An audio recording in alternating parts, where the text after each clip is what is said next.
here we are, and I'm finally done with it being a key issue. Let me show you what I found. I feel a little stupid now, but right here, through the window, that is a security light. And it works. The key's reading, the security light goes out.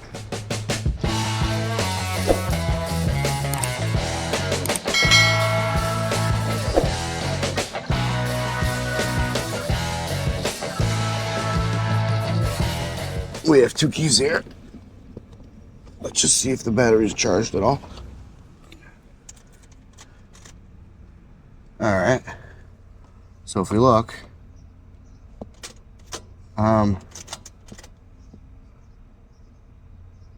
whatever, the key is going out when I had 1 key unprogrammed, because now I have 2 keys. So with 1 key unprogrammed, the light stayed on and now it goes out. Alright, so now I'm done with thinking it's a security issue. That was a long rabbit hole, but we're finally done with it. So now, let me check.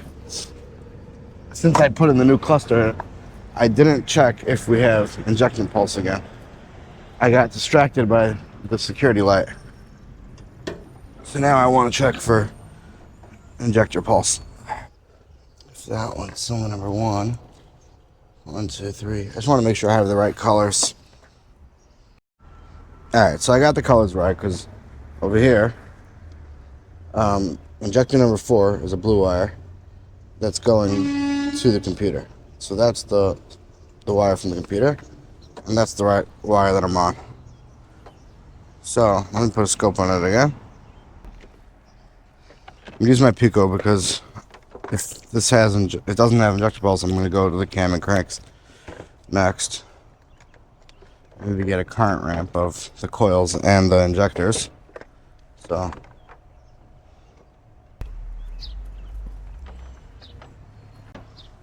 yeah, let's hook up the scope.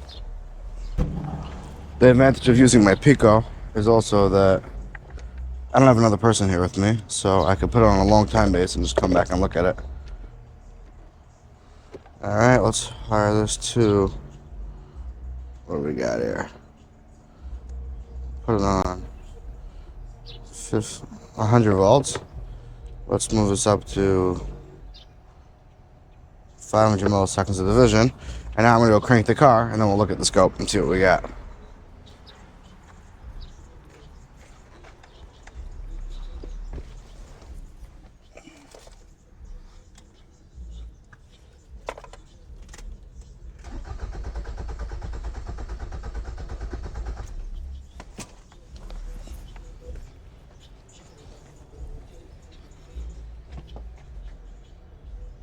Alright, let's see.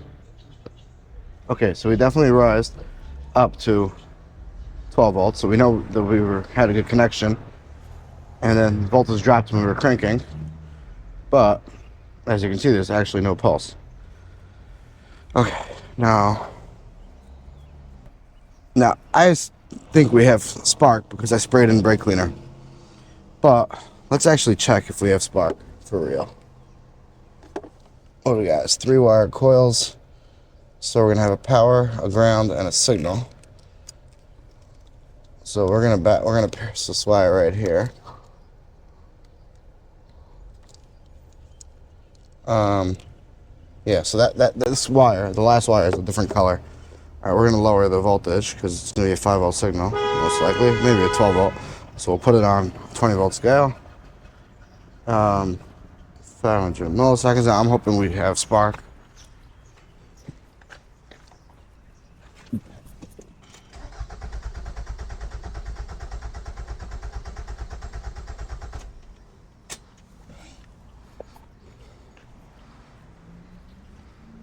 Alright, let's see if we had spark. Let me back up.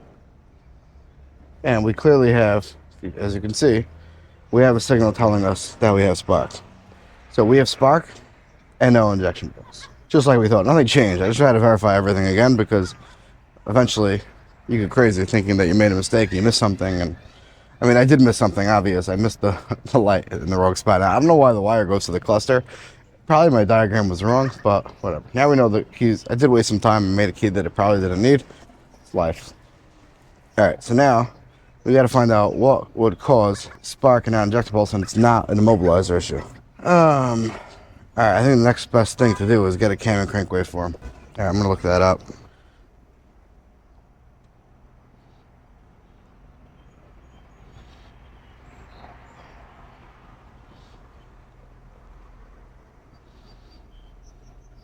Okay, we have a camshaft, a rear of cylinder head. Okay, this one I saw yesterday.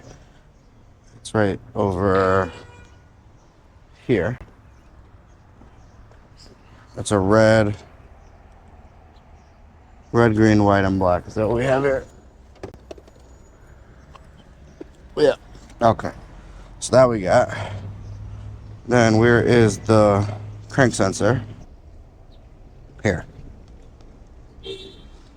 On right rear of cylinder block, below starter motor. Alright, that goes to the computer.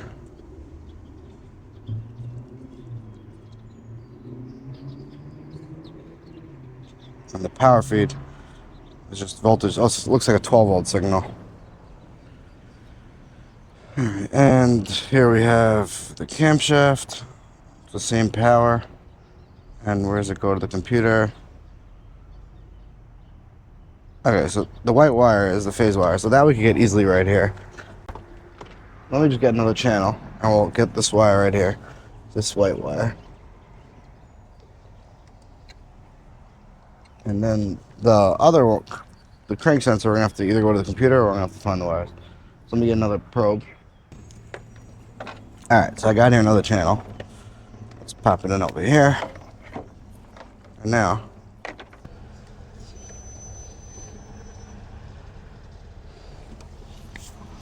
alright, so now I got that on. Let's pop this right over here. Now we're going to ground it on the same ground.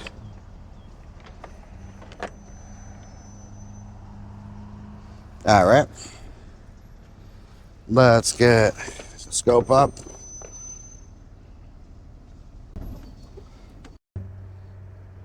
Alright, we got 20 volts and we're on the blue line now.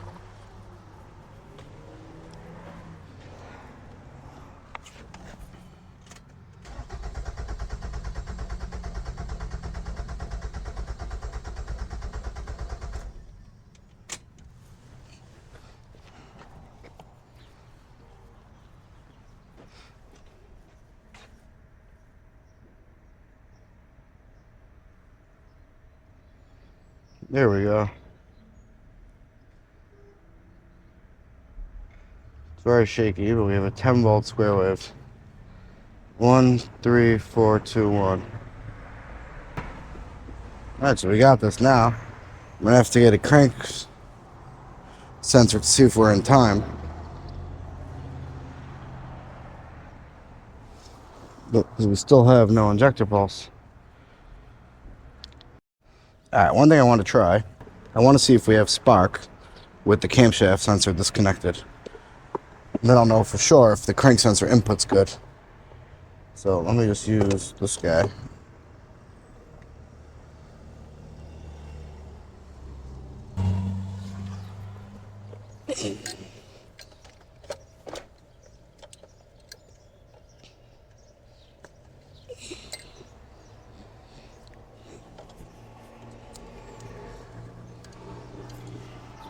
Alright, so I disconnected the cam sensor.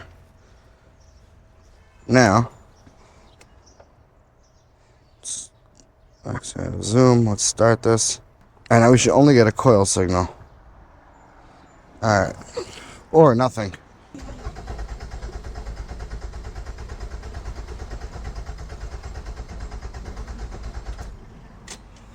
Alright, do we have spark? We still have a spark signal. So that means that's coming from the crank sensor.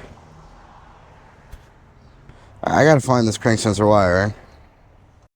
Alright, I pulled off this box. I don't know when my GoPro died, so.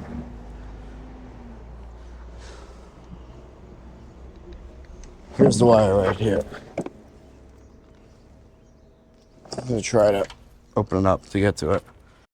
Okay, so I got to the wires. Just gotta look up the right one.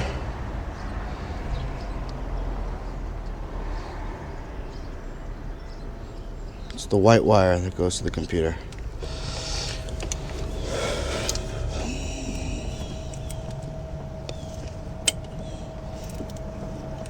Okay.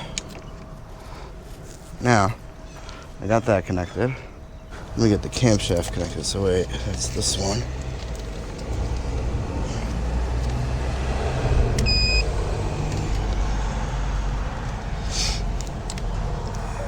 Okay. Okay, so now I have a cam and crank. Okay, 20 volt scale. Got them both connected. Let's crank it.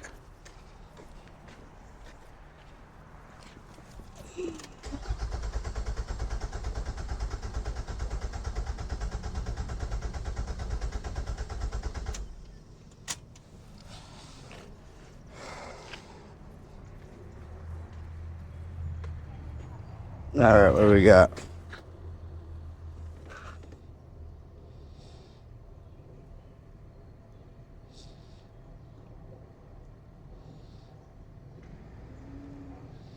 All right, now I have to find the known good.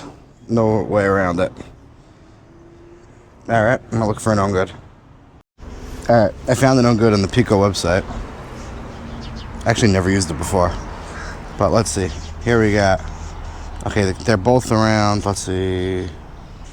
9 volts, 9 volts. Okay, so the same voltage. Now let's just find. Let's move this here. Okay, so we got at the 1. Which should be like 2 in.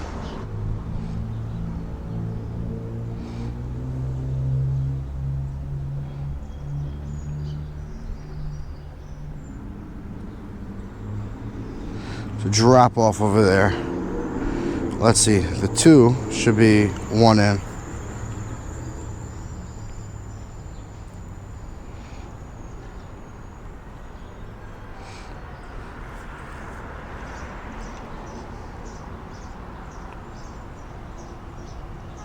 So there's 16 over there.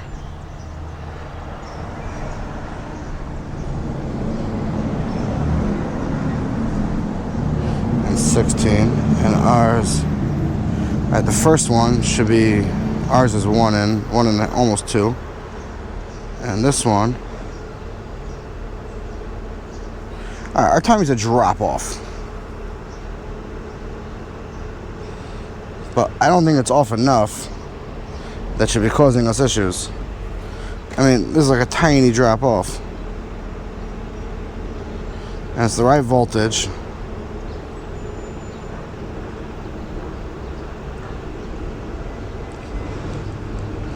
I don't know, I'm going back to, I don't know, I think it's a bad computer.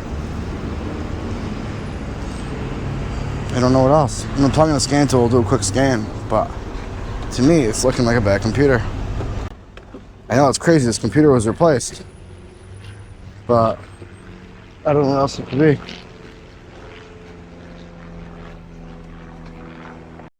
Okay, I'm gonna plug in the scan tool just to make sure there's no codes. Nothing obvious, but I'm really suspecting a bad computer. I mean, it was a $40 eBay computer, so you never know. But I really don't think it's a security anymore. Let's go to auto scan. Cam and crank is good. It's off by a fraction, but I don't think that's enough. I think it's normal wear and tear off. I don't think that would be an issue. When I get home, I'll actually check how many degrees it's off. I'm gonna bring it back when this is done because this takes forever. While I'm waiting for it to finish, I just want to look up a diagram. I want to see if I can find if there's a specific ground of the computer that controls the spark, that controls the injectors. So I think the best way to find that would be if I go to a factory diagram. A lot of times they split it up like that. I don't know about Nissan.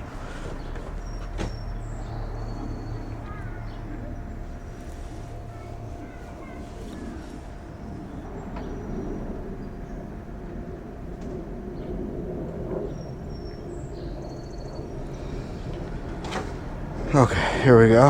Let's find the injectors. This is the spark plugs. Here's the injectors.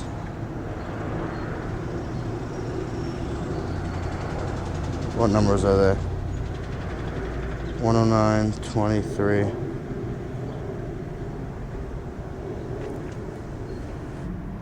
Oh, this is the ECM. Doesn't show it. Okay.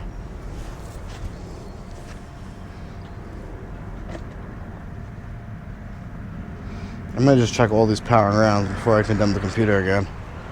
But to me, it's really what it's looking like. Yeah. What a crazy car. Check this out. It's an umbrella that hooks onto your car and it blocks the sun. I saw a body guy using it. I asked him where he got it from, and he told me there's only one place. I don't know where the name is. It's called Get a Grip Now. Oh, really cool. Now let me go check if we're done. Alright, so the only code, this code, the intake air temperature sensor circuit, is because I have it unplugged. But otherwise, we have no codes. Let's try crank it.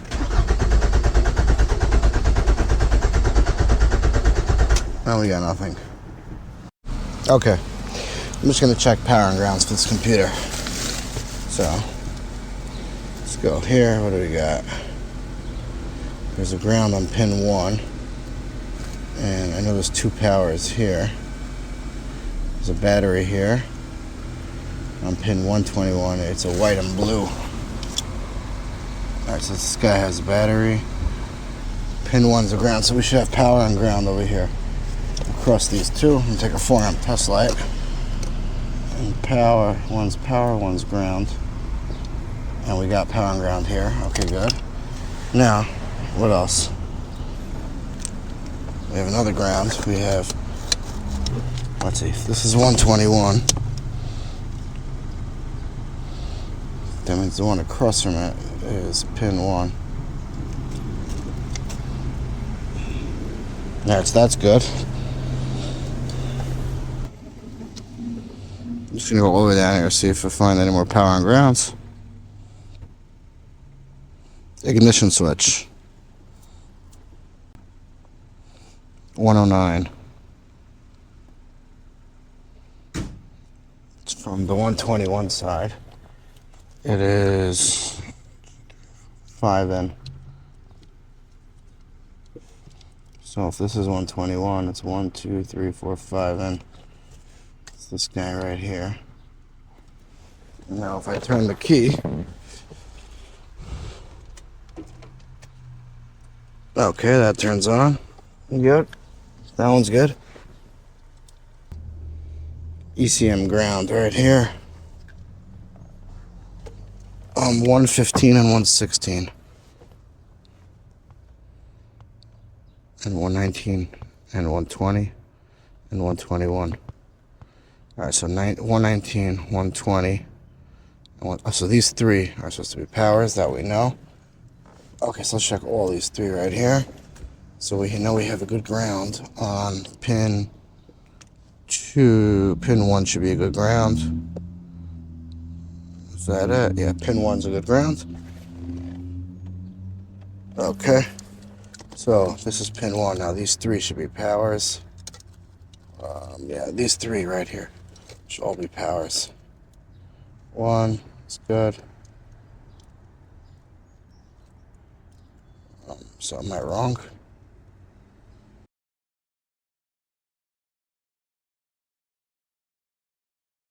Alright, so power and grounds here are all good. I don't have another choice. I'm calling a computer. I'll keep you guys posted. 1 week later. Alright, we're back on this Nissan Altima with the crank no start. The customer put in a new computer and he told me it starts. I had to come down because I had a hard time believing it myself. Wow, just another bad computer. So he said he had to program the keys. Here goes.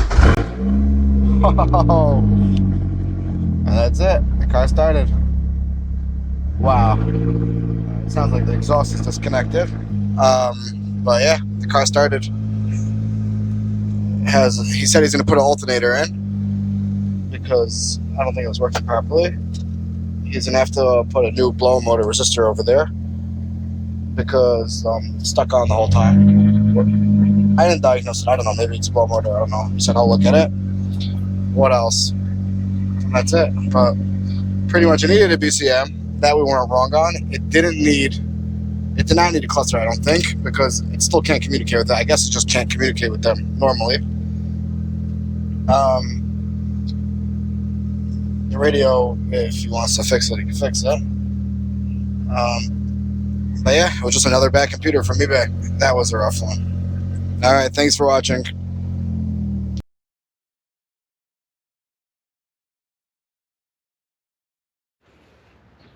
Alright, I just want to show you, I found there's a parasitic draw on the battery. I'm on the negative terminal, and we have a 3 amp draw. The whole car is off. Everything should be asleep, and the battery keeps dying. So I went to the alternator and just unplugged it, and the actual thing in our drawer goes away. So that means we for sure have shorted diodes in the alternator. So I don't know if the lightning caused this, or there was no lightning and this actually caused the whole issue. But that's what happened. This alternator is definitely shorted, and it has to be replaced before we actually plug it. It wasn't plugged in when I started it.